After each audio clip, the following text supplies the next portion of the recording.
اگر عمر زندہ رہا تو ایسے کام کر کے جائے گا کہ میرے بعد عراق کی بیواؤں کو کسی کی محتاجگی نہیں ہو۔ ہاتھ عبداللہ ابن عباس کے کندھے پہ تھا تو کہتے ہیں جب مڑ کے دیکھا تو وہ علی بن ابی طالب تھے، جن کی آپس کی محبت یہ ہے۔ اہل کتاب تھے، ان کی کتابوں کے اندر بھی حضرت عمر رضی اللہ تعالیٰ کا لقب فاروق لکھا ہوا تھا، اور حضرت ابو بکر کے نام کے آگے انہوں نے صدیق لکھا ہوا تھا۔ اور کہا لوگوں میں یہ چادر اس کو کیوں دے رہا ہوں، مجھے آج وہ وقت یاد ہے جب احد کے زخمی پڑے ہوئے تھے، یہ عورت بھاگ بھاگ کے مشکیزے پانی کے بھر بھر کے لا کر انہیں پلا رہی تھی۔ ہمارے ہاں تو جو رائج ہے یکم محرم الحرام ہے، اس کا حقیقت کے ساتھ کتنا تعلق ہے؟ کیا وہ شہادت یکم محرم الحرام کو ہی ہوئی، یا اس سے 1-2 دن پہلے جب وہ شہید ہوئے تو ان پہ قرض تھا غالباً 86,000 درہم ان پہ قرض تھا؟ عبداللہ بن عباس فرماتے میں باہر نکلا تو چھوٹے چھوٹے بچے بھی رو رہے تھے، ہر کسی کو ایسے لگ رہا تھا جیسے ان کے کسی گھر کے فرد کے اوپر حملہ ہوا ہے۔ میں چاہتا ہوں کہ جب میرا آخری وقت آئے تو عمر سجدے کی حالت میں اللہ کے پاس جائے۔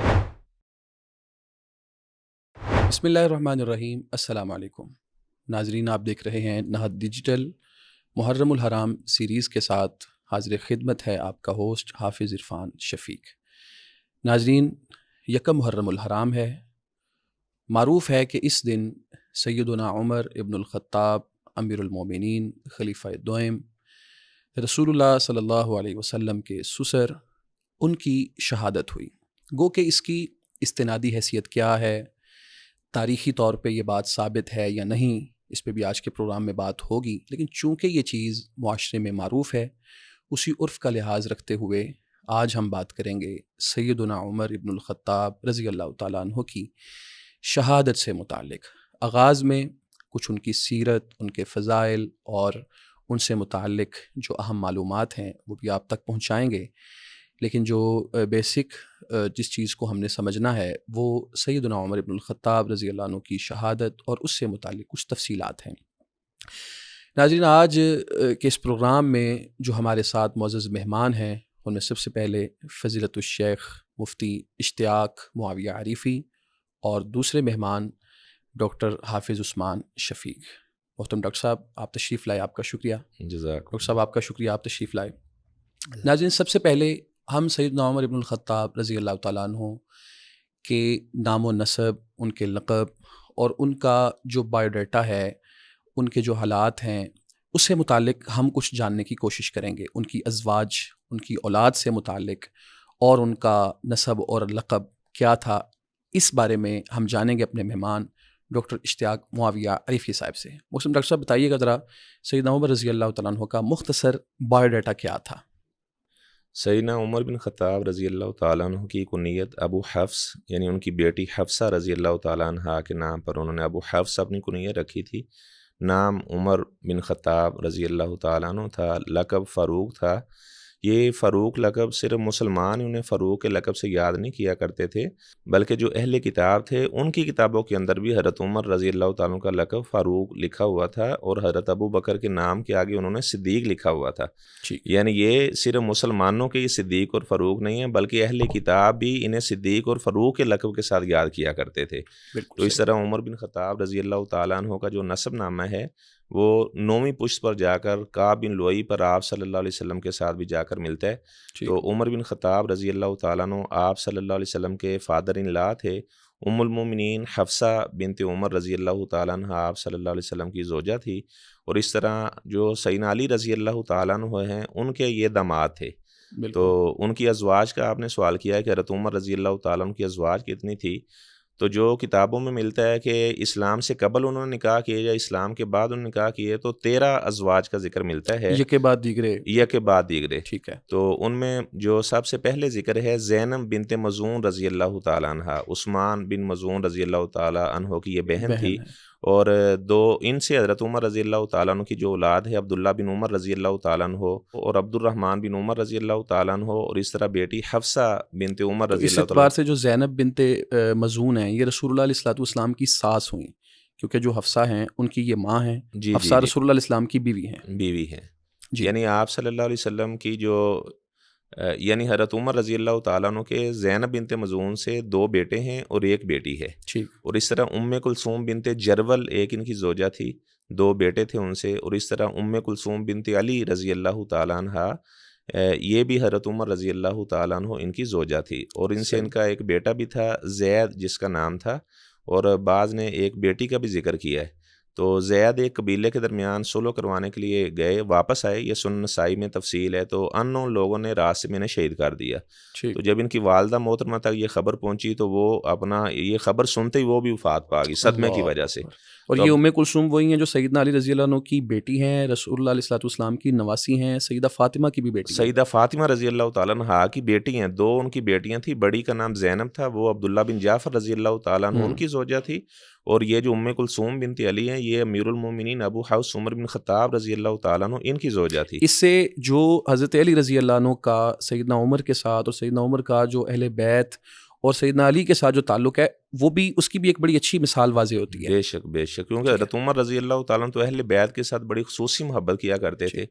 تو جو زید حضرت عمر رضی اللہ تعالیٰ عنہ کے ایک بھائی کا نام بھی زید تھا، وہ جنگ یمامہ میں شہید ہوئے تھے، اور وہ فرمایا کرتے تھے کہ جب بھی صبا کی طرف سے باد صبا چلتی ہے تو مجھے میرے بھائی زید کی یاد آتی ہے۔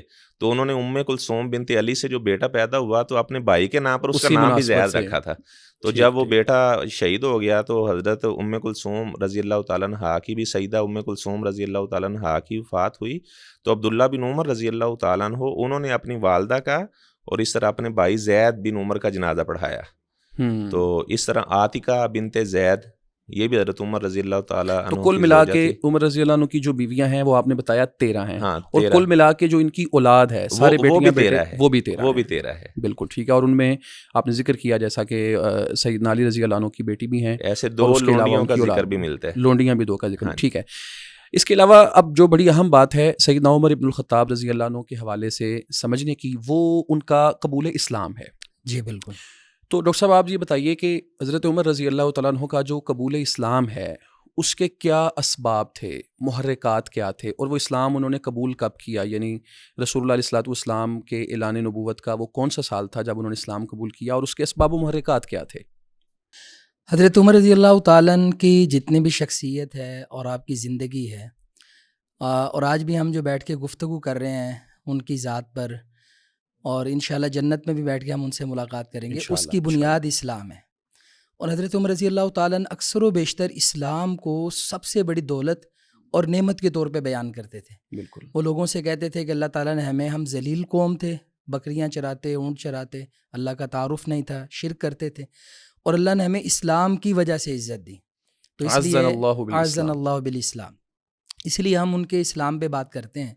حضرت عمر رضی اللہ تعالیٰ عنہ کے اسلام میں جو سب سے پہلا سبب ہے وہ نبی کریم صلی اللہ علیہ وسلم کی دعا ہے۔ آپ رسول کریم علیہ الصلاۃ والتسلیم کی مراد بن کے آئے، اب اللہ تعالیٰ سے دعا کرتے تھے اللہم اعز الاسلام بعمر بن الخطاب او بعمر بن ہشام، یا اللہ یا عمر بن خطاب یا عمر بن ہشام جس کا لقب ابو جہل تھا، ان دونوں کے ساتھ کسی ایک کے ساتھ اسلام کو عزت دے دے۔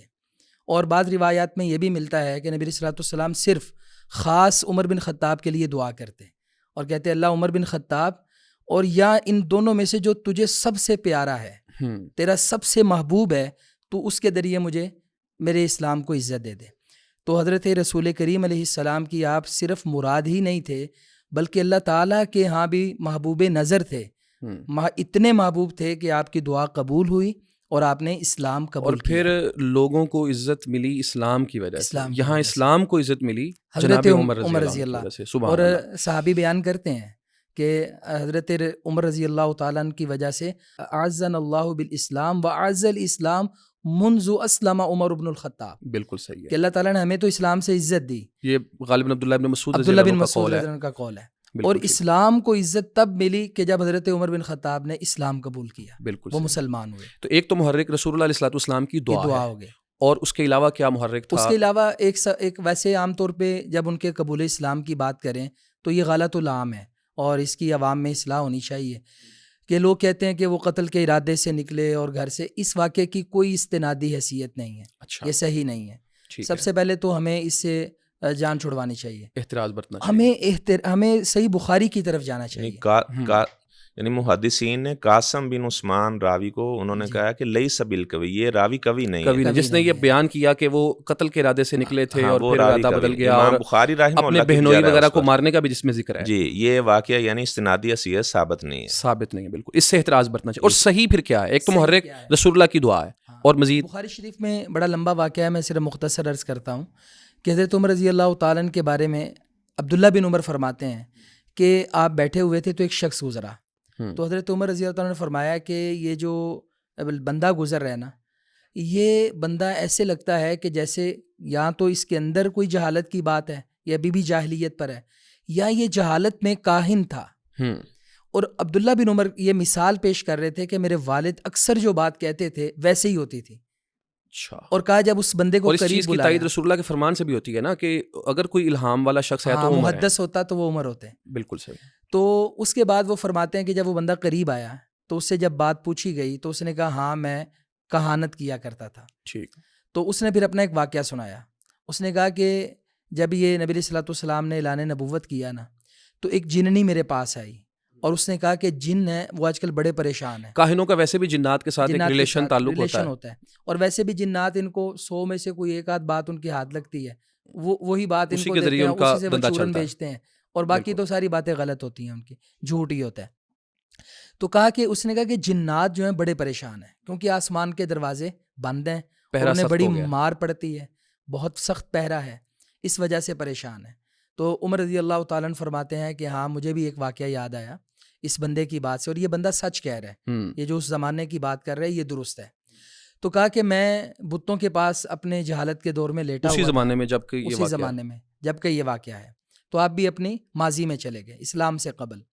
تو کہا میں لیٹا ہوا تھا تو میں خواب کیا دیکھتا ہوں کہ لوگ بتوں کے پاس آتے ہیں اور ایک بچھڑا ذبح کرتے ہیں، اور جب یہ بچھڑا ذبح ہوتا ہے نا تو اس بچھڑے سے ایک آواز آتی ہے. وہ آواز کیا آتی ہے؟ یا جریح امر النجیح رجل فصیح یقول لا الہ الا اللہ. اے دشمن، بات جو معاملہ ہے وہ کامیابی کی طرف جا رہا ہے. ایک بندہ ہے بڑا فصیح اللسان اور وہ لا الہ الا اللہ کہہ رہا ہے. اچھا. حضرت عمر فرماتے ہیں جب یہ آواز آئی نا تو لوگ سارے بھاگ گئے. جب انہوں نے لا الہ الا اللہ سنا تو اس سے بدکے کہ اللہ کے علاوہ کوئی الہ نہیں ہے، ان معبودوں کی کوئی حیثیت نہیں ہے، تو وہ بدکے اور بھاگے. وہ وہاں سے بھاگ گئے. ٹھیک. وہ ابھی خواب بیان کر رہے ہیں. وہ فرماتے ہیں کہ تھوڑی دیر بعد دوبارہ پھر یہ آواز آئی اور میں ادھر ہی موجود تھا. تو کہتے ہیں اس کے بعد میری آنکھ کھل گئی اور تھوڑی دیر کے بعد کچھ عرصے کے بعد گزرا تو وہی بات ہوئی کہ رسول کریم صلی اللہ علیہ وآلہ وسلم نے کلمے کا اعلان کیا اور لوگوں کو لا الہ الا اللہ. تو اس کا مطلب ہے کہ یہ جو ان کے اسلام کا سبب ہے وہ دوسرا یہ خواب ہو سکتا ہے. اس میں اللہ رب العالمین کی طرف سے ان کو ایک رہنمائی کی گئی اور ان کا ایک ذہن بنا کہ لا الہ الا اللہ، اللہ کے علاوہ کوئی الہ نہیں ہے. ٹھیک ہے. یعنی 39 لوگ ان سے پہلے مسلمان ہو چکے تھے، 40ویں نمبر پر یہ مسلمان ہوئے، یعنی آغاز کے اندر یہ مسلمان ہو گئے. نبوت کا کون سا سال ہوگا جب انہوں نے نبوت کا؟ یعنی تقریباً 6 سال تھا جب عمر بن خطاب رضی اللہ تعالیٰ عنہ، اور واقعہ فیل کے 13 سال بعد یہ پیدا ہوئے تھے، اور نبوت کے 6 سال یعنی حضرت عمر رضی اللہ تعالیٰ عنہ انہوں نے اسلام قبول کیا، اور 40 بندے یعنی 40ویں نمبر پر یہ مسلمان ہوئے. اور بلکہ ایک بڑی دلچسپ بات ہے کہ بعض صحابہ کرام نے جب اسلام قبول کیا، اور نبی علیہ الصلوۃ والسلام کی بھی انہیں یہ رہنمائی ہوتی تھی کہ آپ اپنے علاقے میں چلے جائیں جو دور دراز سے آتے تھے اور اسلام کو بھی ظاہر نہ کریں. یہ وہ واحد پہلے شخص ہیں کہ جنہوں نے اپنا اسلام کھل کر بیان کیا اور باقاعدہ ایک شخص کو اس پہ متعین کیا کہ شاید جمیل بن معمر اس کا نام ذکر ہوا ہے تاریخی روایات میں کہ وہ اعلان کرے جا اور اس نے اعلان کیا. اچھا یہاں ایک اور چیز ذرا کلیئر کریں. یہ تو چیز واضح ہے کہ حضرت عمر رضی اللہ تعالیٰ عنہ کی وجہ سے اسلام کو عزت ملی اور اللہ رب العالمین نے اسلام کو عروج بخشا، لیکن ایک بات بیان کی جاتی ہے کہ عمر رضی اللہ عنہ نے جب اسلام قبول کیا تو انہوں نے آ کے یہ بلال رضی اللہ عنہ کو کہا کہ بلال اٹھو، اب جو ہے نا وہ اذان ایسے چھپ چھپا کے نہیں بلکہ کعبہ کی چھت پہ دو. تو کیا یہ چیز درست ہے، صحیح ہے، یا لوگوں میں پہلے بھی مسکنسیپشن ہے؟ جی صحیح. عمر بن خطاب رضی اللہ تعالیٰ عنہ زمانہ جاہلیت میں بھی ظاہری بات ہے روب اور دبدبے کے لحاظ سے تو معروف تھے، لوگ ڈرا کرتے تھے، تو یعنی سخت مزاج تھے، کیونکہ فرماتے ہیں کہ زجنان جگہ کے پاس سے جب گزرے تو فرماتے ہیں کہ یہاں پر میں اونٹ چرایا کرتا تھا اور میرا باپ بڑا سخت تھا، تو باپ کی سختی کی وجہ سے ان کے مزاج کے اندر بھی سختی تھی، لیکن جب خلافت کا بوجھ ان کے کندھوں پر پڑا تو پھر نرم ہو گئے. تو جب اسلام قبول کیا تو پھر انہوں نے کہا کہ آج بیت اللہ میں جا کر نماز ادا کریں گے. عبداللہ بن مسعود رضی اللہ تعالیٰ عنہ نے فرمایا کہ ما زلنا عزتا منذ اسلم عمر، غالباً اسی کی طرف انہوں نے اشارہ کیا. جب اس طرح حضرت عمر رضی اللہ تعالیٰ عنہ گئے چھپ کر، انہوں نے کہا اب عبادت نہیں ہوگی، کیونکہ حضرت عمر رضی اللہ تعالیٰ عنہ کے بارے میں ملتا ہے کہ یہ 20 لوگوں کے ساتھ یعنی انہوں نے ہجرت کی ایک جماعت کو لے کر، اور باقی سارے کے سارے لوگ جب بھی ہجرت کر کے گئے تو چھپ چھپا کر نکلے، لیکن یہ بیت اللہ کے صحن میں گئے، وہاں جا کر اعلان کیا کہ کل میں 20 لوگوں کو لے کر ہجرت کر کے جا رہا ہوں، اگر آپ میں سے کوئی چاہتا ہے کہ اس کی بیوی بیوہ ہو جائے، بچے یتیم ہو جائے تو وہ ہمارا راستہ روک لے. یعنی ان میں جرأت پائی جاتی تھی اور مشرکین ڈرا کرتے تھے عمر بن خطاب رضی اللہ تعالیٰ عنہ. لیکن یہاں یہ چیز کلیئر کرنا ضروری ہے کہ اذان والی بات درست نہیں ہے جو ہمارے ہاں سوشل میڈیا پہ وائرل ہوتی ہے نا بات. نہیں ایسی اذان والی بات بالکل، اذان تو اس وقت تھی نہیں، وہ تو ظاہر بات ہے جب یسرب میں آئے تو اذان کا واقعہ تو ویسے وہاں بھی ملتا با ہے. جماعت نماز پڑھنا بھی فرض نہیں تھا، بالکل ایسے. اور 5 نمازوں والی جو ترتیب تھی یہ بھی اس وقت نہیں تھی، وہ بھی معراج کے وقت ہوئی. بالکل ایسے. تو یہ اذان والی بات کہنا یا اٹھو بلال والا یہ تو ثابت نہیں ہے. اس میں ایک اور بات بھی ہم ایڈ کر دیں، وہ یہ ہے کہ عمر رضی اللہ تعالیٰ عنہ ایک جرت مند آدمی تھے، بہادر تھے اور ایک سردار تھے، اور کوئی عام بندے نہیں تھے. اللہ تعالیٰ نے ان سے عزت دی اسلام کو، اور ان کے آنے سے اور بھی بڑے معزز لوگ مسلمان ہوئے. ان کی عزت، جرت اور بہادری تھی، لیکن ایک تنہا عمر تھے اور چند لوگ ساتھ تھے. اس کے باوجود آزمائشیں آئیں. نبی کریم صلی اللہ علیہ وسلم نے ان کے مسلمان ہونے کے بعد ہی شیب ابی طالب میں وقت گزارا نا، تو بعض آزمائشیں ایسی تھیں کہ جب پورا مکہ، طائف، وادیاں اکٹھی ہو گئیں تو بہرحال وہ فیس کیا ہے انہوں نے اس کو فیس کیا جرت سے بھی. باقاعدہ بعض روایات میں یہ بھی ذکر ہے کہ عمر رضی اللہ عنہ جب اسلام قبول کیا ہے تو اس کے بعد لوگ ان کے پیچھے پڑے ہیں اور ان کا مقابلہ کرنے اور پیچھا کرنے آئے، اور انہوں نے امان سے امان لی اور اس نے امان دی اور پھر یہ پرسکون. بالکل ایسے، بالکل ٹھیک ہے. جیسا کہ ڈاکٹر عثمان شفیق صاحب نے یہ واقعہ ذکر کیا ان کے اسلام قبول کرنے کا، ایسے امام طبرانی رحمہ اللہ نے بھی ایک واقعہ بیان کیا ہے. اچھا. کہ حضرت عمر رضی اللہ تعالیٰ عنہ نکلے، کیونکہ جب لوگ اسلام قبول کرتے تھے یہ انہیں اذیت دیا کرتے تھے، پہلے مارا کرتے تھے. تو لیلا نامی ایک عورت تھی، تو وہ حبشہ کی جانب ہجرت کر کے جا رہی تھی. حضرت عمر نے اس سے پوچھا اب کہاں جا رہی ہو؟ ان کا کہ آزیتمونا، آپ لوگ ہمیں اذیت دیتے ہو، مارتے ہو، تو ہم یہ علاقہ چھوڑ کر جا رہے ہیں. فرق لہا عمر، تو حضرت عمر رضی اللہ تعالیٰ کی آنکھوں میں آنسو آ گئے، یہ ہماری وجہ سے یہ عورت یہ علاقہ چھوڑ کر جا رہی ہے. تو یہ بھی واقعہ بیان کیا ہے، یہ بھی ایک سبب بنا کہ حضرت عمر رضی اللہ تعالیٰ اسلام قبول کرنے کا. دل نرم ہوا. ٹھیک ہے. اچھا ہم چلیں گے حضرت عمر رضی اللہ تعالیٰ عنہ کے کچھ اختصار کے ساتھ کچھ فضائل کی طرف چلیں گے اور ان کے مناقب پہ بات کریں گے، اور اس کے بعد پھر جو ہے وہ ان کے جو شہادت ہے اس کے واقعات کو ہم ڈسکس. تو ان کی جو فضائل و مناقب کی جو ڈیٹیل تفصیل تو بہت لمبی ہے، لیکن اختصار کے ساتھ اب کیا سمجھتے ہیں ان کے فضائل و مناقب کیا ہیں؟ ان کی فضیلت میں یہ سب سے بڑی بات ہے کہ انہیں عشرہ مبشرہ 10 بندے جن کو نبی علیہ السلام نے ایک وقت میں جنت کی بشارت دی، اور انہیں بھی جنت کی بشارت ملی. ایک بار نہیں، کئی ایک بار. افتح لہ وبشرہ بالجنہ، دروازہ کھولو جو آئے بشارت دو جنت کی. عمر رضی اللہ تعالیٰ بھی ان میں شامل تھے. اور صرف جنت کی بشارت نہیں، حضرت عمر کی عظمت میں، فضیلت میں یہ مقام انہیں اللہ تعالیٰ نے دیا کہ آپ ایک دن صبح اپنا خواب بیان کرتے ہیں رسول کریم صلی اللہ علیہ وسلم اور کہتے ہیں عمر میں جنت میں تیرا محل دیکھ کے آیا ہوں اور میرا دل چاہا کہ میں اندر داخل ہو جاؤں، تو لیکن مجھے تیری غیرت یاد آ گئی، کیونکہ عمر بڑی غیرت والے انسان تھے. تو حضرت عمر رضی اللہ تعالیٰ نے اس بات پہ رو پڑے، اللہ کے نبی آپ کے اوپر میں غیرت کروں، اللہ اکبر. تو یعنی جنت کے محل کی ضمانت ہی نہیں صرف، بلکہ نشاندہی نبی علیہ الصلوۃ والسلام نے دنیا میں فرما دی کہ تیرا محل بن گیا. اور اسی طرح نبی علیہ الصلوۃ والسلام نے خواب دیکھا، کہا کہ میں نے دیکھا لوگوں نے قمیص پہنے ہوئے ہیں، کوئی سینے تک، کوئی گھٹنوں تک، لیکن عمر کو میں نے دیکھا کہ اس کا قمیص زمین پہ گھسٹتا جا رہا ہے. اور لوگوں نے کہا اللہ کے رسول آپ اس کی تعبیر کیا کرتے ہیں؟ تو آپ نے فرمایا کہ اس کی تعبیر یہ ہے دینداری. عمر دینداری میں بہت آگے ہیں. ادخلوا فی السلم کافہ، یہ حدیث سمجھ لیں کہ حضرت عمر رضی اللہ تعالیٰ عنہ اس حدیث میں جو خواب ہے وہ اس آیت کی تفسیر ہے، تعبیر. بالکل ٹھیک ہے. اور اس کے بعد نبی علیہ الصلوۃ والسلام نے دودھ پیا، تو آپ نے فرمایا کہ میں نے وہ دودھ بچا ہوا عمر رضی اللہ تعالیٰ عنہ کو دیا، خواب میں دیکھا، انہوں نے پی لیا. تو صحابہ نے پوچھا یہ دودھ کی تعبیر کیا ہے؟ تو فرمایا علم. تو گویا کہ عمر رضی اللہ تعالیٰ عنہ علم میں اس کے علاوہ دینداری میں اور خدمت اسلام میں، خدمت میں نبی علیہ السلام کا وہ جو خواب ہے کہ میں نے ڈول نکالے، پھر ابو بکر صدیق نے نکالے رضی اللہ عنہ، اور کہا کہ وہ ذرا اس میں کچھ کمزوری تھی، ضعف، لیکن اس کے بعد کہا پھر عمر آئے، بیان کیا ہے کہ وہ ان کا وقت تھوڑا تھا، 2 سال کا وقت، اور فتنے بہت زیادہ، چیلنجز بہت زیادہ تھے. تو حضرت عمر آئے، نبی صلی اللہ علیہ وسلم فرمایا وہ تو عبقری انسان تھے، فلم ارى عبقری، ایسا اس میں یہ بھی ہے کہ ڈول بھی بدل گیا، ڈول بھی حالت اس کی حالت بدل گئی. ڈاکٹر صاحب آپ بھی اس پہ ذرا روشنی ڈالیں، اور بالخصوص حضرت عمر رضی اللہ تعالیٰ عنہ کو رسول اللہ علیہ الصلوۃ والسلام نے صاحب الہام قرار دیا.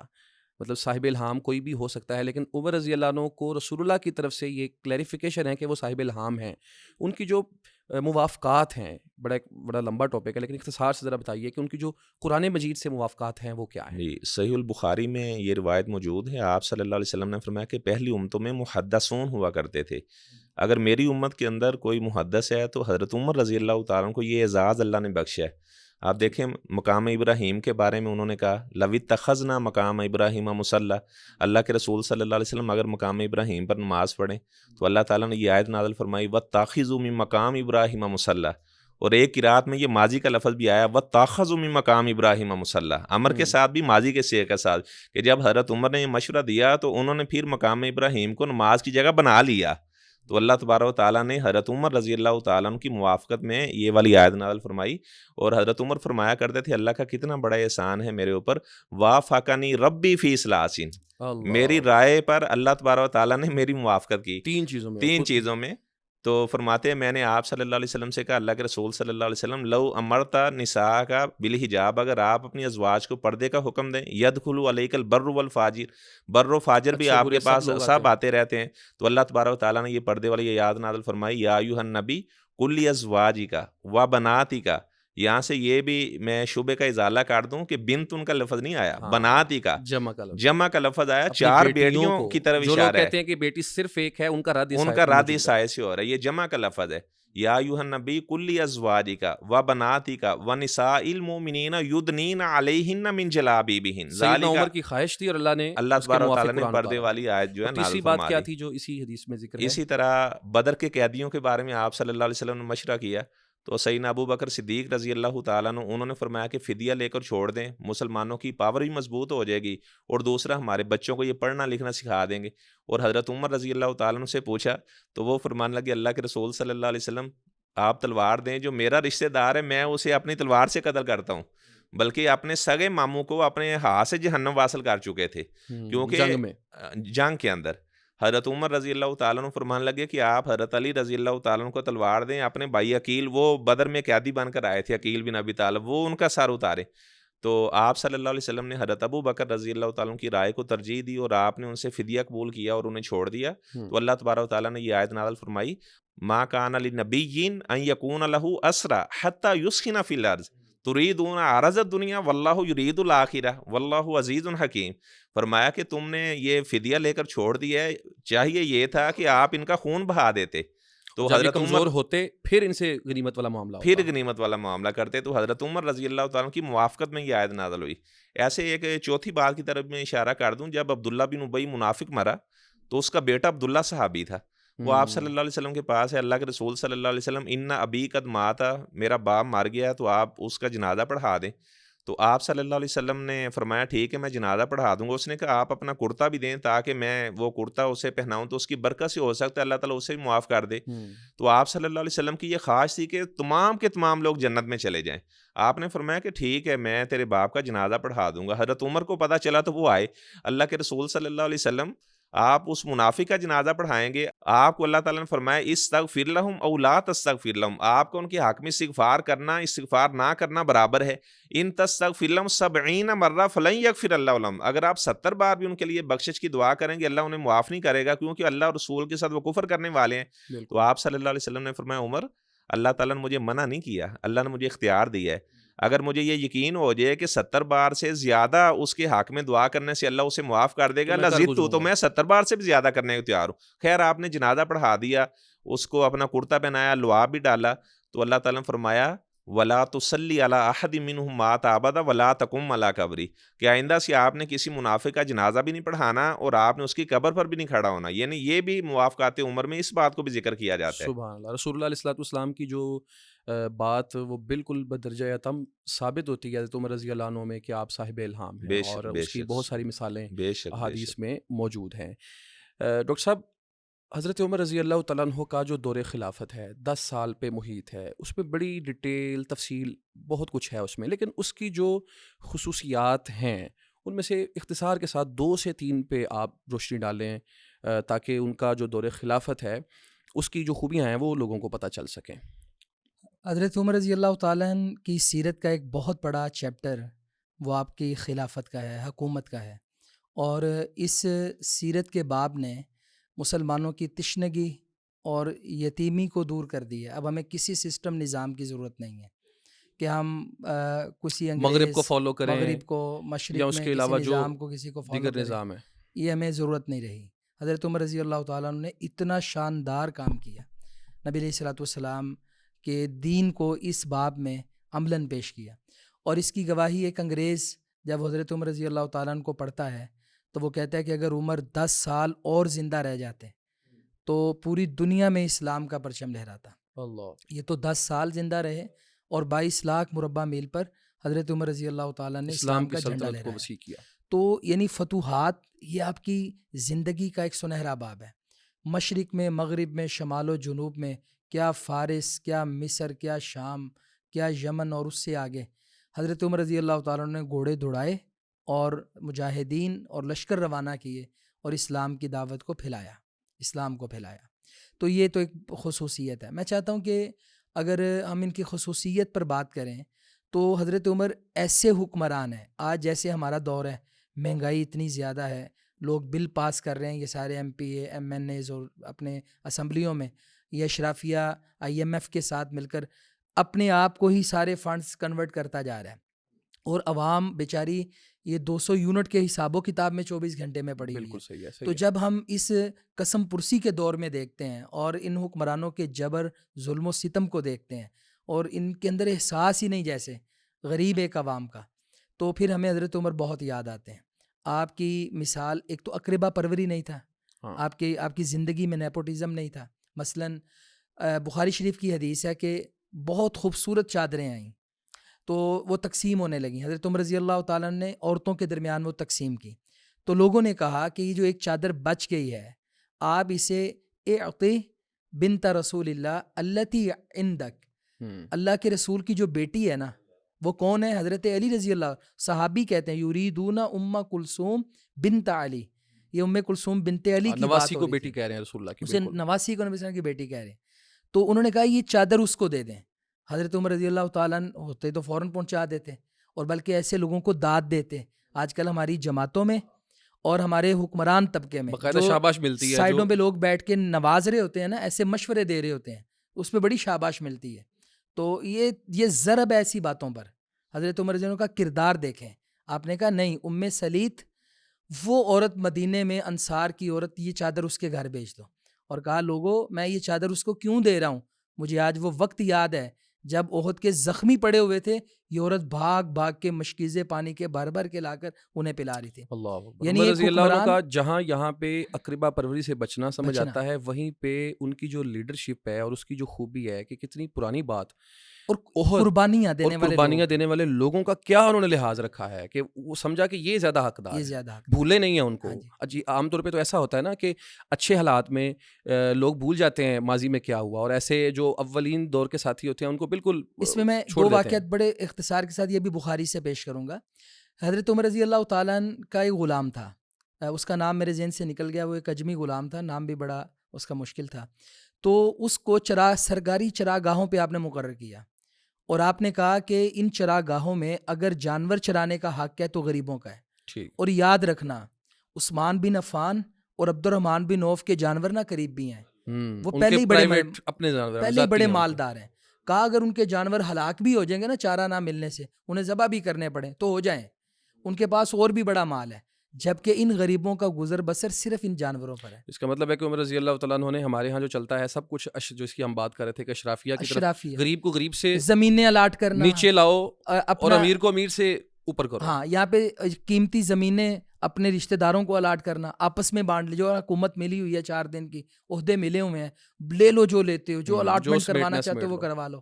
لیکن یہاں پہ کیا ہے؟ اور تیسرا واقعہ یہ شہادت سے 2 یا 3 دن پہلے کی بات ہے.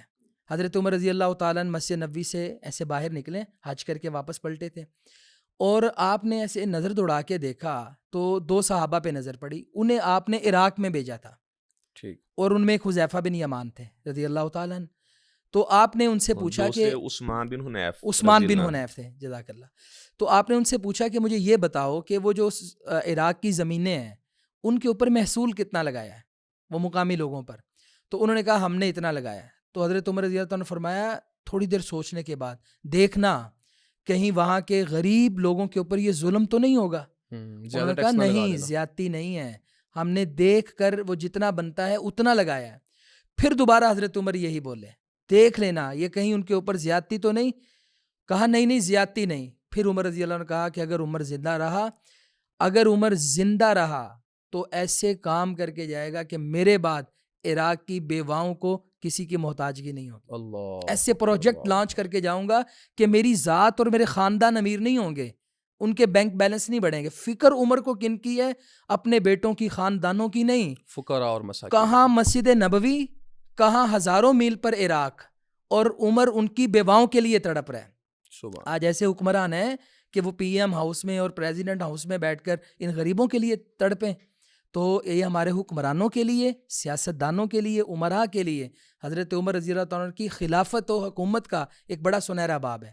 اگر یہ رہنمائی حاصل کرنا چاہیں تو کل قیامت والے دن یہ ایسے عمل کر کے انشاءاللہ حضرت عمر رضی اللہ عنہ کی قیادت میں جنت میں جائیں گے. بالکل صحیح. اور یہاں سے یہ بھی پتہ چلتا ہے کہ صرف عراق کا معاملہ ابھی تک تھوڑا سا پینڈنگ میں تھا، باقی تمام علاقے معاشی طور پر مستحکم ہو چکے، مضبوط ہو چکے تھے. بالکل ٹھیک ہے. اور عمر رضی اللہ تعالیٰ عنہ کا جو اپنا ذاتی معاملہ ہے یا ذاتی بینک بیلنس ہے ڈاکٹر صاحب، وہ ملتا ہے کہ جب وہ شہید ہوئے تو ان پہ قرض تھا غالباً 86,000 درہم ان پہ قرض تھا، اور باقاعدہ اپنے بچوں کو وصیت کر رہے ہیں کہ بیٹا میرا قرض ادا کرنا، نہ ہو سکے تو میرے خاندان سے، بنو عدی میرا قبیلہ ان سے نہ ہو سکے تو پھر قریش کے پاس، اس سے باہر نہ جانا، خود ہی ادا کرنا. تو ایسا حکمران کہ جو 10 سال رہا اور پھر ایسا گیا کہ خود مقروض ہو گیا، اور 86,000 درہم اپنے اوپر قرض ہے، اپنی صلاحیتیں، اپنا مال لوٹا. بالکل. سوچ کن کی ہے؟ صرف فقراء، مساکین، غرباء. نہ تو نیپوٹزم ہے، نہ اپنی ذات ہے، نہ قریبہ پروری ہے. واقعتاً یقیناً اس میں ایسے تو اللہ رب العالمین کی رحمتیں تو نہیں برس رہی تھی. جب خلیفہ بنے تو ایسا ان کا معاملہ تھا، روزانہ اپنا محاسبہ کیا کرتے تھے. حضرت انس رضی اللہ تعالیٰ کا بیان ہے، ایک باغ میں داخل ہوئے حضرت عمر، تو کہتے ہیں میں انہیں دیکھ رہا تھا، انہیں نہیں پتا تھا مجھے کو دیکھ رہا ہے. فرماتے کہ انہوں نے یوں اپنے یہاں سے پکڑا اور فرما رہے تھے اپنے آپ کو لَتَتَّقِيَنَّ اللَّهَ يَا عُمَرَ أَوْ لَيُعَذِّبَنَّكَ اللَّهُ، عمر اللہ سے ڈرا کرو، اللہ کا عذاب بڑا سخت ہے. جب اللہ تعالیٰ کسی پکڑتا ہے تو اسے کوئی چھڑا نہیں سکتا. اپنا محاسبہ کر رہے ہیں. خلیفہ بننے کے بعد ایسی ان کے اوپر رکت آری ہوتی تھی کہ زاروں قطار رونا شروع ہو جاتے تھے، اور لوگوں کی ساری زندگی خدمت کے اندر انہوں نے رسول اللہ علیہ السلام کی دعا ایسے تو نہیں تھی نا جی. اللہ کے رسول علیہ السلام کا جو یہ مانگنا ان کو اللہ سے، وہ ایسے تو نہیں تھا نا جی. یہاں پہ یہ جو رکت کی بات ہوئی نا، محاسبہ اور رکت کی بات، دیکھیں جب بھی کبھی حضرت عمر کی جلال اور سختی کی بات ہوگی نا، کہ عمر بڑے سخت مزاج تھے، جلالی تھے، یاد رکھیے گا حضرت عمر کا غصہ کبھی بھی اپنی ذات کے بارے میں نہیں ہوا.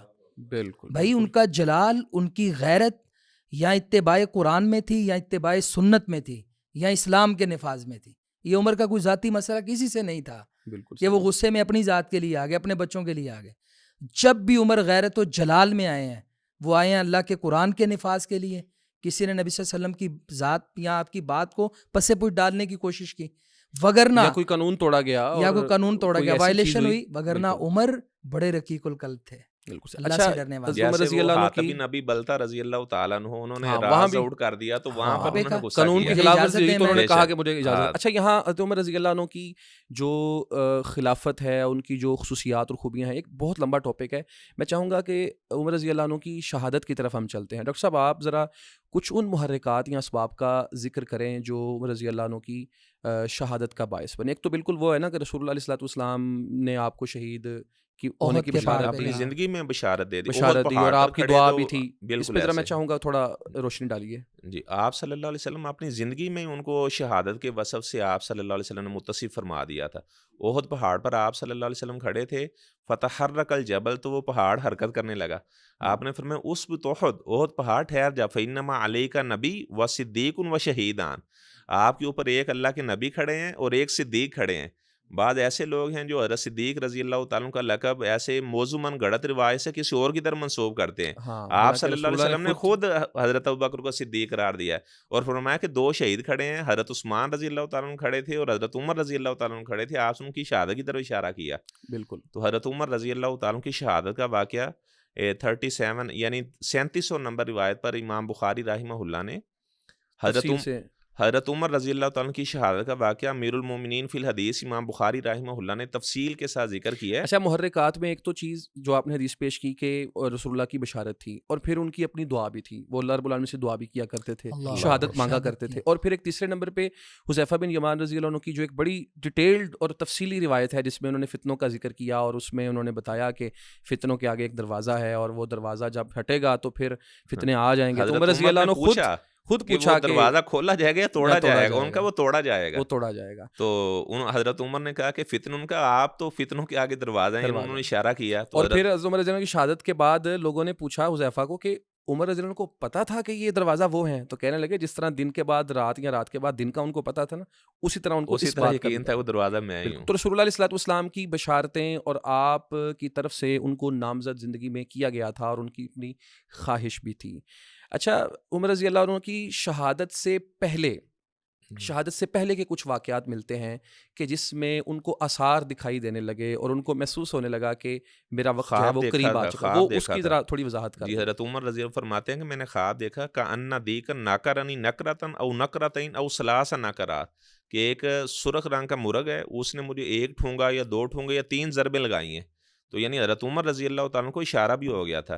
تو حضرت عمر کو جب بھی خواب آتا تو اسماء بنت امیس رضی اللہ تعالیٰ عنہا جو زوجہ تھی جعفر طیار رضی اللہ تعالیٰ کی، جب وہ غزوہ موتہ میں شہید ہو گئے تو عدت کے بعد حضرت ابو بکر سے شادی کر لی. محمد بن ابی بکر انہی سے بیٹا پیدا ہوا.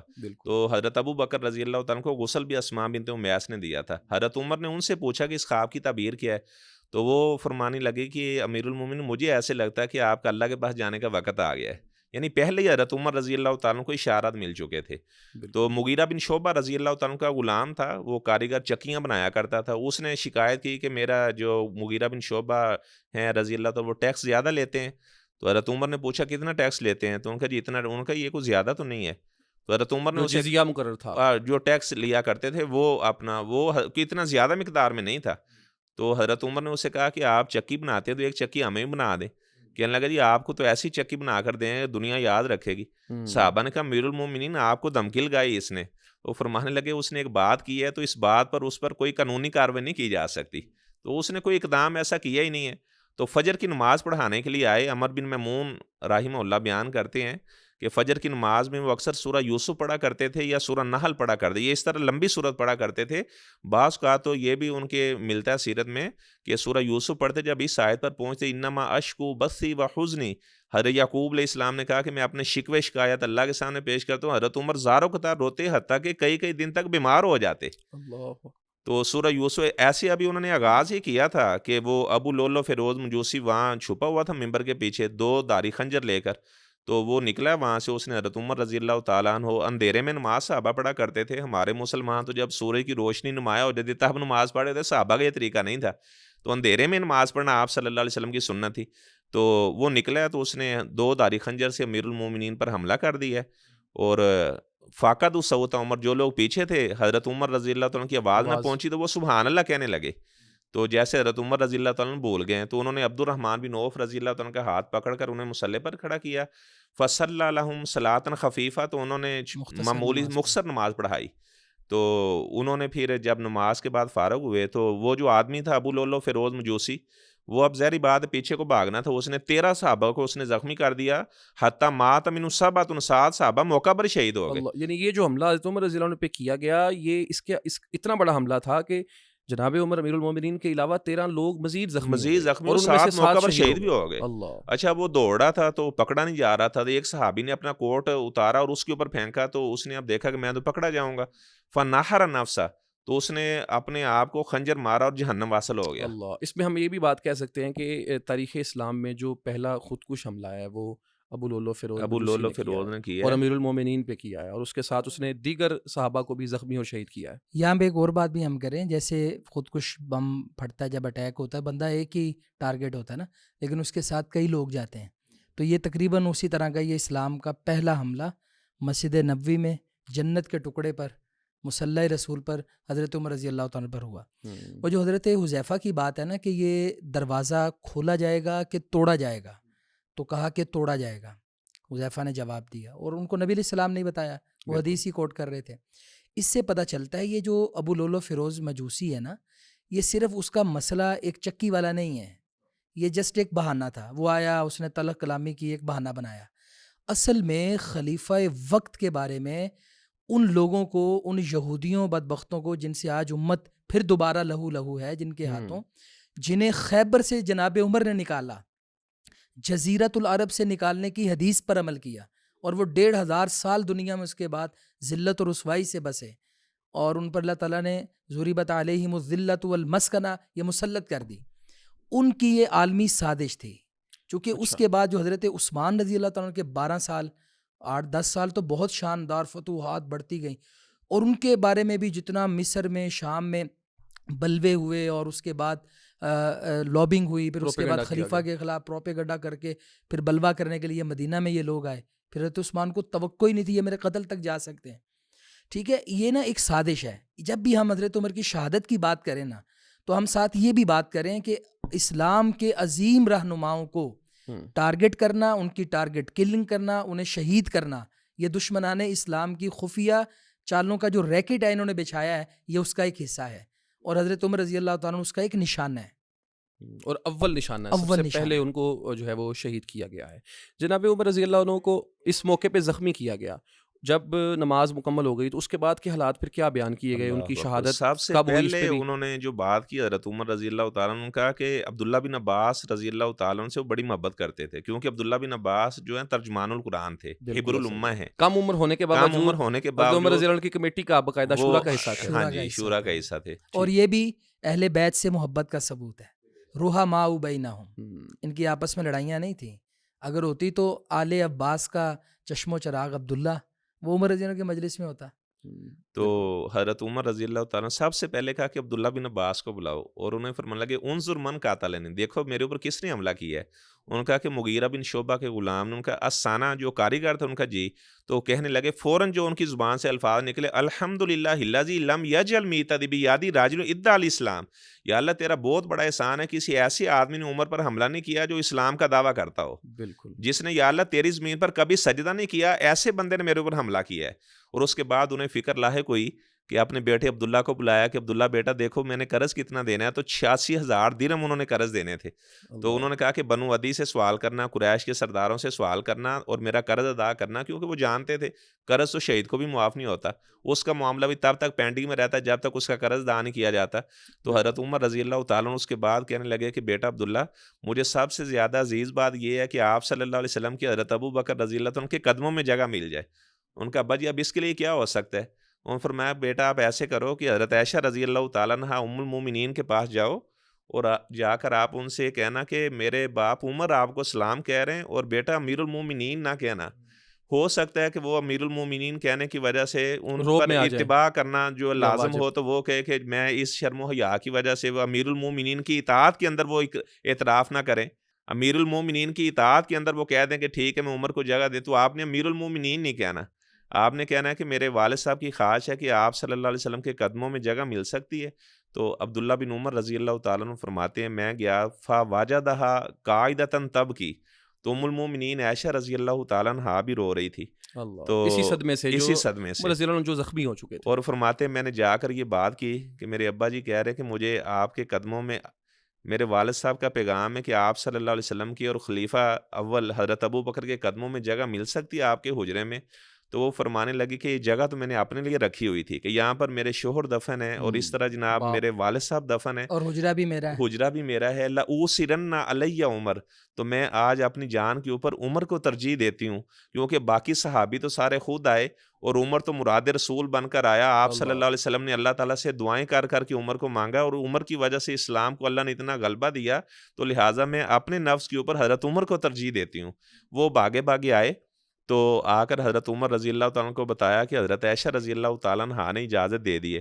فرمان لگے مجھے سب سے زیادہ اس بات کی فکر تھی کہ آپ صلی اللہ علیہ وسلم کے قدموں میں شاید جگہ ملے یا نہ ملے، تو اللہ کو انہوں نے شکریہ ادا کیا. کہنے لگے بیٹا جب میں فوت ہو جاؤں تو ام المومن سے دوبارہ پھر پوچھ لینا، تو اگر وہ اجازت دیں تو مجھے وہاں پہ دفن کر دینا، وَإِلَّا رُدُّونِي فِي مَقَابِرِ الْمُسْلِمِينَ، ادروائز مجھے عام جو مسلمانوں کا قبرستان اس جگہ پہ آپ دفن کر دینا. امیر المومنین اتنا حق بھی کسی کا نہیں لینا چاہتے کہ قبر کے اور دفن ہونے کے لیے قبر کی جگہ مل جائے، وہ کیسے کسی کا حق کھا سکتے ہیں؟ کیسے انہوں نے علی المرتضیٰ کا یہاں پر جو ہے نا کیسے کسی اور کا حق لے لیا؟ جب بھی ہم شہادت کی بات کریں نا تو حملے سے لے کر آپ کی روح نکلنے تک یہ جو 2-2.5 دن کا ایک گیپ ہے، اور اس میں جو لوگوں کی حجرہ عمر میں آمد و رفت ہے، آپ کے گھر میں آنا، وہ واقعات بڑے زبردست ہیں.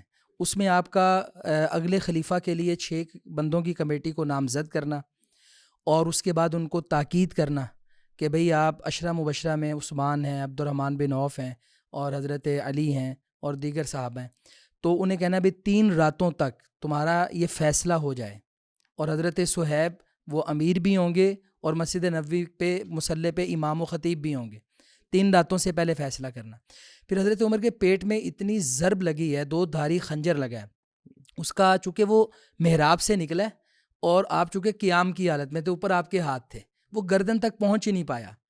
اور میں اس سے یہ استدلال کرتا ہوں عمر چونکہ بہادر تھے، اگرچہ اچانک حملہ تھا لیکن وہ آپ کی گردن تک نہیں پہنچا، وہ پیٹ تک ہی آیا اور آگے نکل گیا.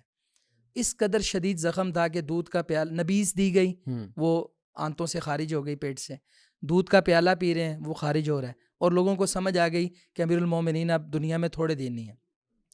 اس وقت اس حالت میں ہمارے ہاں تھوڑی سی چوٹ لگ جائے نا، ہڈی ایک ٹوٹ گئی ہے تو لوگ اتنے بے قرار ہو جاتے ہیں، اللہ تعالیٰ کے شکوے کرتے ہیں، اخلاقیات کا دامن چھوڑ دیتے ہیں. حضرت عمر کے پیٹ پہ شدید زخم ہے اور صبر سے لیٹے ہوئے لوگ آ رہے ہیں. ایک نوجوان آتا ہے اور آ کے آپ کی تعریف کرتا ہے، سلام کرتا ہے، امیر المومنین اللہ تعالیٰ نے آپ سے بڑا کام لیا، بڑی عزتوں سے نوازا. تو آپ نے اسی وقت پھولے نہیں سمائے بلکہ کہا بھئی میں تو چاہتا ہوں اللہ تعالیٰ مجھے اس عمر سے نہ تو ثواب دے نہ گناہ، بس برابر برابر کر دے. یہ آپ کی انکساری تھی، اللہ تعالیٰ کے سامنے اتنا جھکنے والے. بالکل. اور جب وہ واپس پلٹا تو حضرت عمر کی نظر اس کی شلوار پہ پڑی، وہ ٹخنوں سے نیچے تھی، اس کی چادر تہبند. تو آپ نے اسے فوراً بلایا. یعنی اس کرب کی حالت میں بھی حضرت عمر رضی اللہ تعالیٰ عنہ کو کتنی فکر ہے اصلاح کی. آج ہمارے ہاں ہمارے معاشرے میں اصلاح ختم ہو گئی ہے. لوگ کہتے ہیں جو جہاں لگا ہے اس کو لگا رہنے دو، اس اگر میں کوئی ضرورت نہیں ہے کسی کو چھیڑ دے کی، اپنی چھوڑنی نہیں، کسی کو چھیڑو نہ اپنی چھوڑو نہ. اگر کوئی اصلاح کرنے بھی کر بھی لے اس کے رویہ ہی اچھا نہیں ہے، کہیں بد اخلاقی ہے، کہیں فتویٰ بازی ہے، کہیں مجلسوں میں ڈانٹا جاتا ہے اور تو بے نمازی ہے، تو ایسے لوگ بد دل ہو جاتے ہیں. آپ نے اسے بلایا اور انداز کیا ہے، یا ابن اخی، اے میرے بیٹے، ارفع ثوبک انہ انقی لثوبک واتقی لربک. یہ جو چادر شلوار ہے نا، یہ ٹخنوں سے اوپر رکھ. 2 فائدے ہوں گے، ایک تو یہ صاف رہے گا، مٹی میں کیچڑ میں آلودہ نہیں ہوگا، پاک رہے گا، اور دوسرے نمبر پہ یہ اللہ تعالیٰ کو پسند ہے تو متقی بن جائے گا. جب اس حکم پہ عمل کرے گا تو اللہ کے قریب ہو جائے گا. کا کیسا خوبصورت انداز ہے، اللہ کے ساتھ بھی جوڑا ہے، لوجیکل بھی بات کی. تو میں سمجھتا ہوں حضرت عمر کے یہ جو دن ہے نا، اس میں آپ کا ایک گزرتا لمحہ وہ دنیا سے جاتے جاتے بھی امت کے لیے ایسی رہنمائی ہے کہ آپ کے قبول اسلام سے لے کے شہادت تک. میں کہتا ہوں آپ نے حدیث کو بھی روایت کیا اور آپ نے ایک بندہ اپنے ساتھ مقرر کیا ہوا تھا، ایک دن میں کاروبار کروں گا، اگلے دن تو کرے گا، اور ایک دن چھوڑ کے علم حاصل کریں گے. اس لیے میں کہتا ہوں کہ آپ کی سیرت ایسی ہے اور یہ شہادت تک کا سفر، شہادت کے لمحات، کہ عالم بھی آپ سے رہنمائی پائیں، مفتی بھی رہنمائی پائیں، جج بھی رہنمائی پائیں، اور حکمران بھی رہنمائی پائے، یعنی امت کا تاجر بھی رہنمائی پائے. ہر ایک کے لیے بحیثیت خامد بھی رہنمائی ہماگیر شخصیت ہے. ہماگیر شخصیت. اچھا یہاں جو آپ نے ذکر کیا, میں ایک بات میں ایڈ کرنا چاہوں گا, جب انہوں نے 6 لوگوں کا نام لیا تو لوگوں نے کہا عبداللہ بن عمر, ان کا اسے بٹھا لینا, اس کی دل جوئی ہوگی لیکن اس کا امارت میں حصہ نہیں ہوگا. بالکل, میں اسی طرف چلنے لگا. اس موقع پر انہوں نے ایک بات بڑی پیاری ارشاد فرمائی, فرمانے لگے لو کان ابو عبیدہ تبن الجراح حیہ, فرمانے لگے کاش کہ آج اگر ابو عبیدہ بن جراح زندہ ہوتے مجھے 6 لوگوں کی کمیٹی نہ بنانی پڑتی, بغیر کسی کے مشورہ کیے میں ابو عبیدہ بن جراح جو اس امت کے امین تھے میں ان کو خلیفہ مقرر کر کے جاتا, لیکن وہ تعاون امواس کے اندر پہلے وفات پا چکے تھے, شہید ہو چکے. یہاں ایک بڑا اہم جو پوائنٹ ہے ڈسکس کرنے کی ضرورت ہے کہ حضرت عمر رضی اللہ تعالیٰ عنہ کا اپنا جو انتخاب تھا, یعنی خود جو آپ خلیفہ بنے, وہ کس طرح بنے, اس کی کیا ڈیٹیل تفصیل ہے, ان کا انتخاب کیسے ہوا, اور کیا اس وقت علی رضی اللہ عنہ بھی موجود تھے, کیا وہ ان کا حق نہیں تھا, یہ بھی واضح کریں. اور اس کے بعد پھر ہم اس چیز پہ بھی مزید تھوڑی بات کرتے ہیں کہ انہوں نے پھر انتخاب کا کیا طریقہ کار اپنایا. جی حضرت عمر رضی اللہ تعالیٰ عنہ کی خلافت کے انتخاب کے بارے میں آپ نے پوچھا تو آپ صلی اللہ علیہ وسلم اشارہ فرما چکے تھے. آپ صلی اللہ علیہ وسلم سے پوچھا گیا, عمر بن عاص رضی اللہ تعالیٰ عنہ, انہوں نے غزوہ ذات سلاسل میں بڑا کارنامہ سر انجام دیا. ان کے ذہن میں آیا کہ ہو سکتا ہے کہ میرا پہلا نمبر بن گیا ہو, آپ صلی اللہ علیہ وسلم کی میں سب سے زیادہ محبوب بن گیا ہوں. تو آ کر انہوں نے آپ صلی اللہ علیہ وسلم سے سوال کیا, من احب الناس, اللہ کے رسول صلی اللہ علیہ وسلم آپ کو سب سے زیادہ کس سے پیار ہے؟ تو آپ صلی اللہ علیہ وسلم نے فرمایا عائشہ, تو مجھے سب سے زیادہ عائشہ سے پیار ہے. تو وہ فرمانے لگے کہ اللہ کے رسول میرا سوال عورتوں کے بارے میں نہیں ہے, مردوں کے بارے میں ہے. فرمایا ابوہا, عائشہ کے باپ کے علاوہ سب سے زیادہ مجھے کس سے محبت ہو سکتی ہے؟ تو فرمانے لگے میرے ذہن میں آیا شاید میرا دوسرا نمبر ہو. فرمایا میں نے کہا سما من, آپ نے سما عمر. آپ صلی اللہ علیہ وسلم نے خود یہ ترتیب مد نظر رکھی, حضرت ابو بکر کا نام لیا اور حضرت عمر رضی اللہ تعالیٰ کا نام لیا.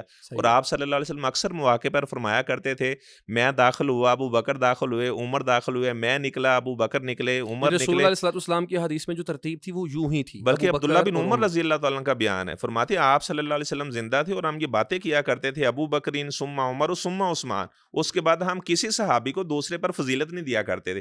بلکہ غزوہ احد کے موقع پر, یعنی جب ابو سفیان نے جب جنگ ختم ہوئی تو ابو سفیان نے کہا کہ آپ صلی اللہ علیہ وسلم زندہ ہیں, تو عبداللہ کے بیٹے زندہ ہیں, تو آپ نے فرمایا چپ رہو, جواب نہیں دینا. اس نے کہا کہ ابو قحافہ کا بیٹا ابو بکر زندہ ہے, یعنی کافر تھا, اور ترتیب وہ بھی سمجھتا تھا کہ نبی کے بعد حضرت ابو بکر کا متصل نام ہے. تو آپ نے فرمایا کہ خاموش رہو. ان کا کیا خطاب کا بیٹا عمر زندہ ہے, اس نے بھی حضرت عمر کا دوسرا نام لیا. تو آپ نے فرمایا کہ خاموش رہو, جواب نہیں دینا. تو ابو سفیان کہنے لگا کہ لنا عزا ولا عزا لکم, ہمارا عزا ہے تمہارا کوئی عزا نہیں ہے. آپ نے فرمایا عمر نعرہ کیوں نہیں لگاتے, لنا مولا ولا مولا لکم, اللہ تعالیٰ ہمارا مولا ہے, تمہارا کوئی مولا نہیں ہے. تو یہاں سے پتہ چلا کہ حقیقی مولا اللہ تعالیٰ ہے. حضرت علی رضی اللہ تعالیٰ کو بھی مولا قرار دیا, لیکن وہ محبوب اور دوست کے معنی میں ہے. ذالک بین اللہ مولا الذین آمنوا, اللہ تعالیٰ ایمان والوں کا مولا ہے, وان الکافرین لا مولا لہم, کافروں کا کوئی مولا نہیں ہے. تو آپ صلی اللہ علیہ وسلم کی حدیث میں یہ ترغیب, یعنی یہ ترتیب موجود تھی, اور پھر صحابہ کرام بھی یہی سمجھتے تھے. بلکہ حضرت علی رضی اللہ تعالیٰ عنہ, حضرت علی رضی اللہ تعالیٰ ان کے محمد بن حنفیہ نے پوچھا کہ آپ صلی اللہ علیہ وسلم کے بعد سب سے افضل کون ہے؟ ان کا کہ حضرت ابو بکر.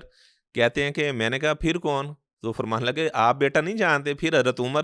کہتے میرے ذہن میں آیا کہ آپ بابا جی عثمان کا نام نہ لے دیں. میں نے کہا ثم انت, پھر آپ ہیں؟ فرمان لگے کہ نہیں, میں تو عام مسلمانوں میں سے. انہوں نے بھی اسی ترتیب کو مد نظر رکھا. اچھا ڈاکٹر صاحب, آپ ذرا تھوڑی اس پہ وضاحت کریں کہ حضرت عمر رضی اللہ عنہ کو نامزد کر دیا سیدنا ابوبکر صدیق رضی اللہ عنہ نے, تو کیا اسلام میں اس چیز کی اجازت ہے؟ طریقہ انتخاب یہ ہو سکتا ہے کہ کوئی بھی حکمران یا خلیفہ وقت یا حاکم وقت وہ کسی کو اپنے بعد خلافت کے لیے نامزد کر دے؟ تو ابو بکر صدیق رضی اللہ عنہ نے جو جناب عمر رضی اللہ عنہ کو کیا یہ ان کا فیصلہ اسلامی اصولوں کے موافق ہے؟ اس پہ ذرا تھوڑی وضاحت ہونی چاہیے. سب سے پہلے اگر ہم بات کریں تو اسلام نے تعیین حکمران یا انتخاب حکمران کے لیے کوئی ایک طریقہ دیا ہی نہیں, ہمیں پابند نہیں کیا. میرٹ ہونا چاہیے, صلاحیت ہونی چاہیے, صالحیت ہونی چاہیے, اور اس پر یا تو اشارتاً بات ہو جائے جیسے رسول کریم علیہ السلام نے جناب ابوبکر صدیق کے لیے کی, یا صراحتاً بات ہو جائے جیسے ابوبکر صدیق رضی اللہ تعالیٰ عنہ نے حضرت عمر رضی اللہ عنہ کے لیے کی. اور یہ حضرت عمر رضی اللہ تعالیٰ نے اپنی شہادت کے وقت کہتے ہیں کہ اگر میں نامزد نہ کروں تو تب بھی میں نبی علیہ الصلوۃ والسلام کی سنت پہ عمل کر رہا ہوں. رسول اللہ نے کسی کو نامزد نہیں کیا تھا, واضح لفظوں سے نہیں کیا تھا, واضح لفظ سے. اور اگر میں نامزد کر دوں تو ابو بکر صدیق نے مجھے نامزد کیا تھا، تب بھی میرے لیے ایک پیٹرن اور اسوہ حسنہ ابو بکر صدیق کی شکل میں موجود ہے. بالکل ٹھیک. اور حضرت ابو بکر صدیق رضی اللہ تعالیٰ عنہ نے کوئی جذباتی کوئی ایسا فیصلہ نہیں کیا. دیکھیں اگر وہ کرنا چاہتے اپنے بیٹے کو بنا دیتے. انہوں نے عمر بن خطاب کا انتخاب کیا. اور جب ایک بندے نے آ کر آپ کو کہا کہ آپ نے کس بندے کو، یعنی جلال کی وجہ سے، وہ عمر جلالی ہیں، سخت مزاج ہیں، آپ نے مقرر کیا ہے اور آپ نہیں جانتے کل قیامت والے دن آپ اللہ تعالیٰ کو کیا جواب دیں گے. سیدہ عائشہ رضی اللہ تعالیٰ عنہ فرماتی ہیں کہ چونکہ ابو بکر صدیق بڑے کمزور ہو گئے تھے تو ہم نے اٹھا کے انہیں بٹھایا، اٹھ کر بیٹھے، بیماری کی حالت میں تھے. تو آپ نے کہا تم اللہ تعالیٰ کے بارے میں مجھے چیلنج کرتے ہو کہ اللہ تعالیٰ مجھے پوچھے گا.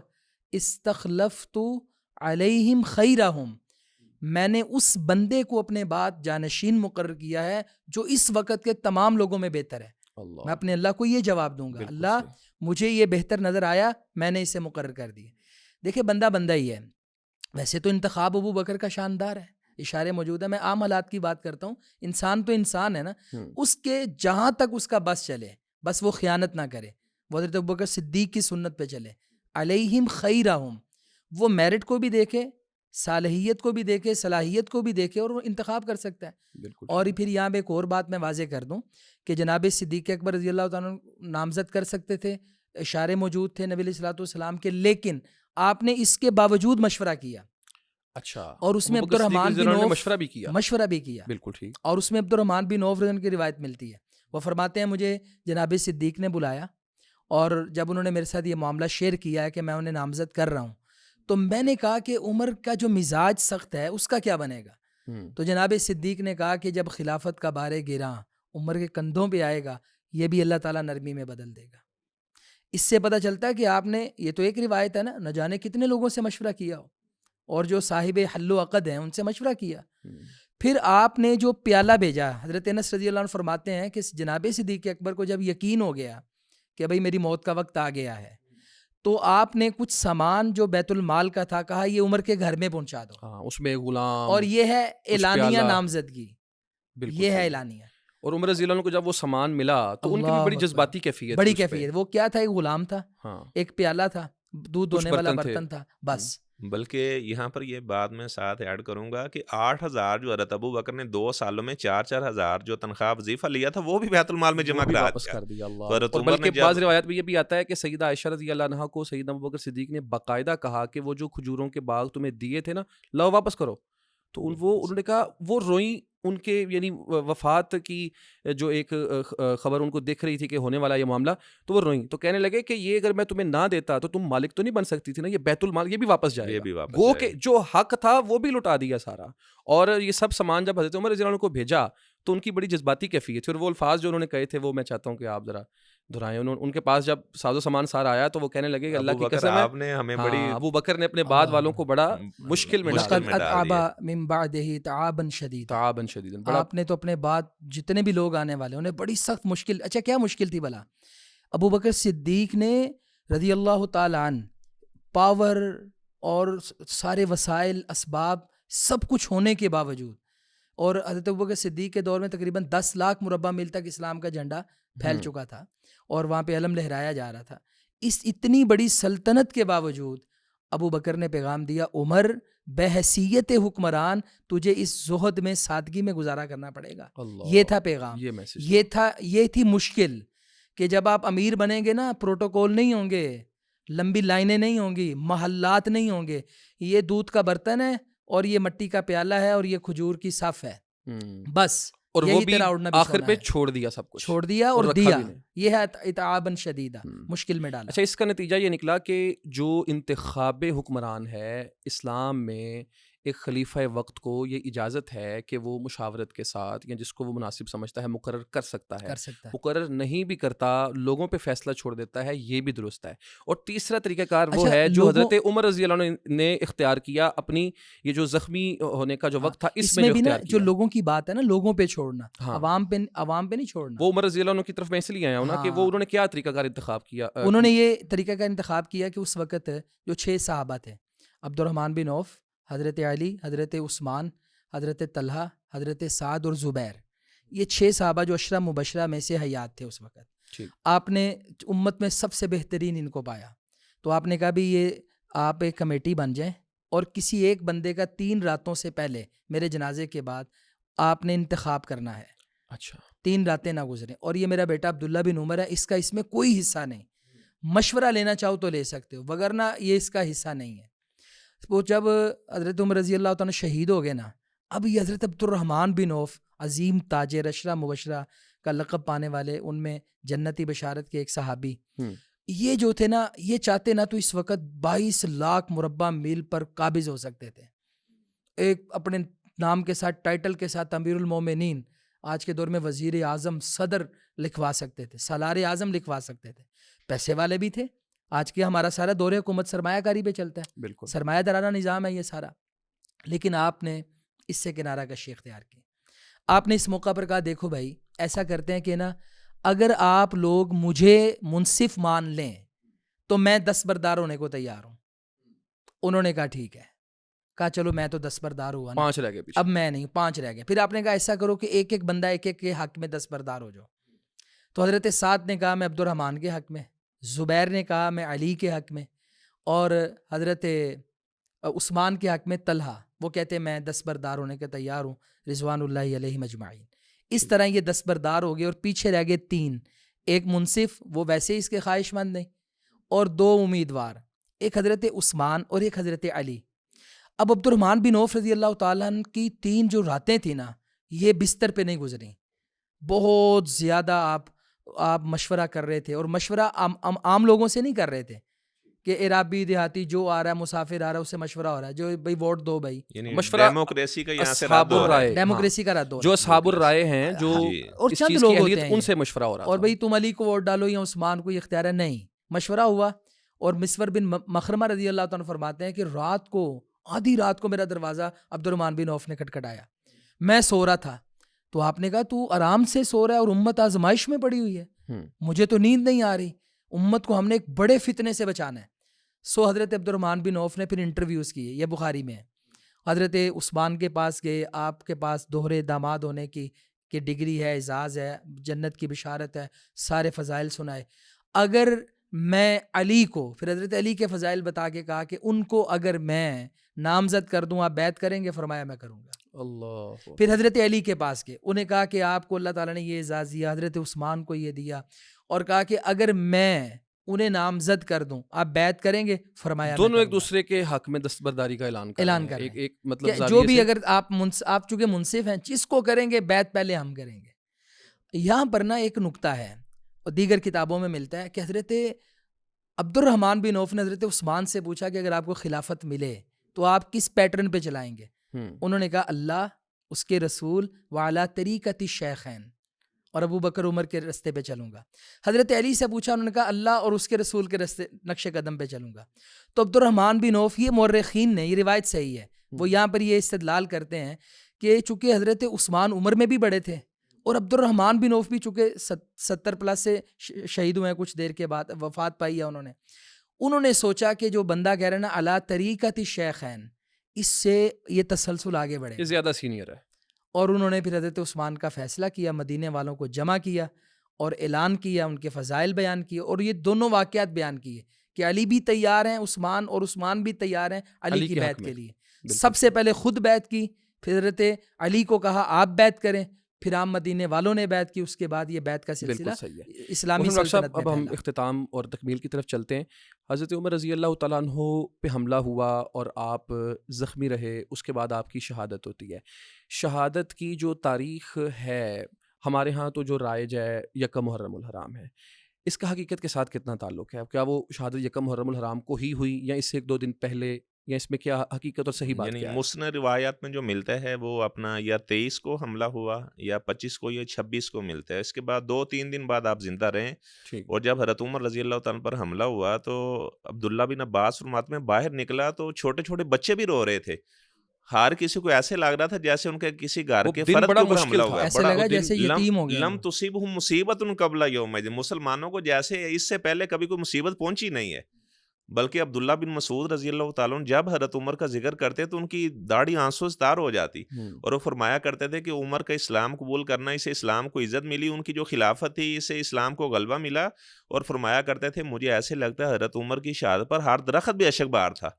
یہاں پر ایک بات کریں، یعنی درخت اشک بار بچے رو رہے تھے، یہاں پہ تو لوگ حکمرانوں کے مرنے کی دعائیں کرتے ہیں، اللہ اکبر، 3 سال نہیں گزرتے تھے کہتے ہیں مگروں ہی لاتی ہے، ٹھیک ہے نا، کیسا حکمران لیکن تھا وہ کیسا جس کی حکمران، شہادت حضرت پہ لوگ عبداللہ روئے۔ بن مسعود رضی اللہ تعالیٰ عنہ ان کے الفاظ بڑے تعجب خیز ہیں، فرماتے ہیں کہ لو انی عالم ان قلبا یحب عمر، اگر مجھے پتہ چل جائے کہ کوئی کتا وہ حضرت عمر سے محبت کرتا ہے لاحببتہ، تو میں اس کتے سے بھی محبت کروں گا۔ یعنی اتنی زیادہ صحابہ کرام حضرت عمر رضی اللہ تعالیٰ سے محبت کیا کرتے تھے، یہ محبت کی شدت کو انہوں نے ایک مثال سے بیان کیا، تشبیہ سے بیان کیا، بالکل ایسے ہی مصنف ابن ابی شیبہ میں یہ موجود ہے۔ ٹھیک ہے، ان کی شہادت یکم محرم الحرام کو ہونا یہ مستند نہیں ہے، یہ مستند دیکھیں نا، نہیں ہے۔ اس میں حضرت عمر نے حج کیا اور حج کی عمارت بھی آپ کے پاس تھی، 13 کو حج مکمل ہوا، پھر ہم واپس مدینہ میں آئے، 8 سے 10 دن کا یہ سفر تھا، پھر 22 یا 23 حدیث میں موجود ہے آپ نے خطبہ دیا آ کر، حج کے دوران کوئی باتیں ہو رہی تھیں، اور میں سمجھتا ہوں وہ ایک عالمی سازشیں تھیں جن کہ کو انہوں نے بے نقاب کیا۔ اگر ہمارا خلیفہ فوت ہو جائے، قتل ہو جائے، کون بنے گا؟ تو یہ یہودی جو ہے نا، یہ چوری چھپے سارے کام کرتے ہیں، پروپیگنڈے سے سارے کام کرتے ہیں، اس کے بارے میں انہوں نے مدینے میں آ کر ایک بڑا لمبا خطبہ دیا۔ اچھا، اس کے 2 یا 3 دن بعد آپ پہ اٹیک ہوا، تو یہ 25 یا 26 کو اٹیک ہوتا ہے، 3 دن آپ زندہ رہے، تو 28 یا 29 کو آپ کی شہادت کا دن آپ کی شہادت ہے۔ ٹھیک ہے، اچھا، یہ عمر رضی اللہ تعالیٰ عنہ کی شہادت ہوتی ہے، اس کے بعد ان کو غسل دینا، ان کی تکفین، پھر ان کی تدفین، ان کی نماز جنازہ، یہ جو معاملات ہیں یہ سارے کس نے کیے اور کس طرح یہ مکمل ہوئے؟ جی، عبداللہ بن عمر رضی اللہ تعالیٰ عنہ فرماتے ہیں کہ جب ان کا آخری وقت تھا تو ان کا سار مبارک میری ران کے اوپر تھا، تو مجھے فرمانے لگے بیٹا میرا جو سار ہے وہ آپ زمین پہ لگا دیں۔ اچھا، تو کہتے ہیں میں نے کہا ابا جان میری ران اور زمین میں کتنا فاصلہ ہے، تھوڑا سا تو فاصلہ ہے۔ فرمانے لگے بیٹا میرا سر جو ہے وہ زمین پر لگا دیں، میں چاہتا ہوں کہ جب میرا آخری وقت آئے تو عمر سجدے کی حالت میں اللہ کے پاس جائے۔ تو عبداللہ بن عمر رضی اللہ عنہ فرماتے ہیں کہ میں نے ان کا سر وہ زمین پہ لگا دیا، تو فرماتے اس دوران کچھ کلمات بول رہے تھے کہ کف سے انسری سے جان پرواز کر گئی، سجدے کی حالت میں حضرت عمر رضی اللہ تعالیٰ عنہ ان کی جان پرواز ہوئی، اور اس کے بعد عبداللہ بن عمر رضی اللہ تعالیٰ عنہ انہوں نے سارا یہ مراحل غسل کے، تکفین کے سارے مراحل، اور صہیب رومی رضی اللہ تعالیٰ عنہ انہوں نے نماز جنازہ پڑھائی، مسجد نبوی میں ان کا نماز جنازہ ادا کیا گیا۔ یہاں پر تو آپ دیکھیں کہ لوگ میت کو مسجد میں نہیں لے کر جاتے، کہتے ہیں جی میت نجس ہوتی ہے، میت کو باہر رکھتے ہیں۔ تو حضرت عمر رضی اللہ تعالیٰ عنہ نے حضرت ابو بکر کا جنازہ مسجد میں پڑھایا تھا، حضرت عمر کا اپنا جنازہ صہیب رومی رضی اللہ تعالیٰ عنہ انہوں نے مسجد میں پڑھایا، اور ایسے جب سعد بن ابی وقاص رضی اللہ تعالیٰ عنہ فوت ہوئے تو حضرت عائشہ نے کہا کہ ان کا جنازہ مسجد میں لے کر آؤ۔ لوگوں نے کہا کہ مسجد میں جنازہ؟ فرمان لگی آپ کو کیا ہو گیا ہے کہ آپ صلی اللہ علیہ وسلم نے بیضا عورت کے دونوں بیٹے ساحل اور سہیل دونوں کا جنازہ مسجد میں تو پڑھایا تھا۔ سیدہ عائشہ رضی اللہ عنہ خود بھی شامل ہونا چاہیے، جی اسی لیے تو مسجد میں بالکل ایسے ہیں، یعنی خواتین بھی جنازے میں شرکت کر سکتی ہیں۔ بالکل صحیح ہو گیا۔ تو عمر رضی اللہ عنہ کی تدفین کے بارے میں ذرا کیا اس میں؟ یہ جنازہ ہوا اور اس کے بعد ان کے حکم کے مطابق آپ کی میت لائی گئی، سیدہ عائشہ رضی اللہ تعالیٰ عنہ سے اجازت طلب کی گئی، اور انہیں نبی کریم صلی اللہ علیہ وسلم کے ساتھ روضۃ من ریاض الجنہ میں دفن کیا گیا۔ اور یہ بڑے اعزاز کی بات ہے، اسلام قبول کرنے کے بعد نبی علیہ السلام فرمایا کرتے تھے میں ابو بکر عمر، ایمان لایا میں ابو بکر عمر، دنیا میں ابو بکر عمر اور اللہ کے رسول، آج عالم برزخ کا جو جہان ہے ہزاروں سال کا، ابو بکر عمر وہاں پر موجود، اور کروڑوں درود و سلام جس زمین پر برس رہے ہیں رسول اللہ صلی اللہ علیہ وسلم پہ، اس کی برکت سے انہی پر وہ درود و سلام برس رہے ہیں۔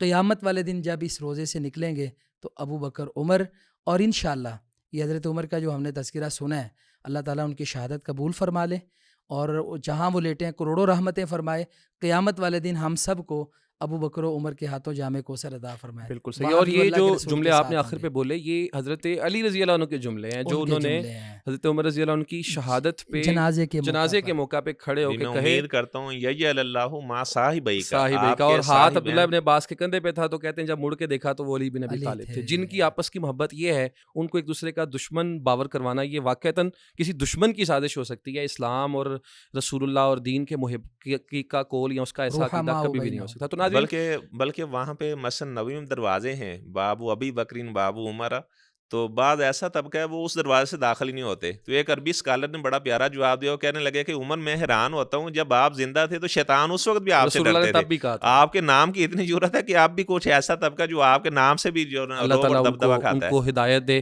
تو ناظرین آپ نے سیدنا عمر بن الخطاب رضی اللہ تعالیٰ عنہ کا سیرت و سوانح کا ذکر و تذکرہ آج کے اس پروگرام کی وساطت سے سنا. ان کی شہادت سے متعلق بہت ساری تفصیلات آپ کے سامنے آئیں. ان کی خلافت کی جو کچھ خصوصیات ہیں ان پہ بھی آج کے اس پروگرام کی وساطت سے آپ تک بہت ساری انفارمیشن اور معلومات پہنچائی گئیں. اللہ رب العالمین حضرت عمر رضی اللہ تعالیٰ عنہ کی سیرت کے موافق اور مطابق ہم سب کو چلنے کی بھی توفیق عطا فرمائے. مشائخ کا بہت شکریہ جو اس پروگرام میں تشریف لائے, آپ آخر تک ساتھ رہے, آپ کا شکریہ. والسلام علیکم ورحمۃ اللہ.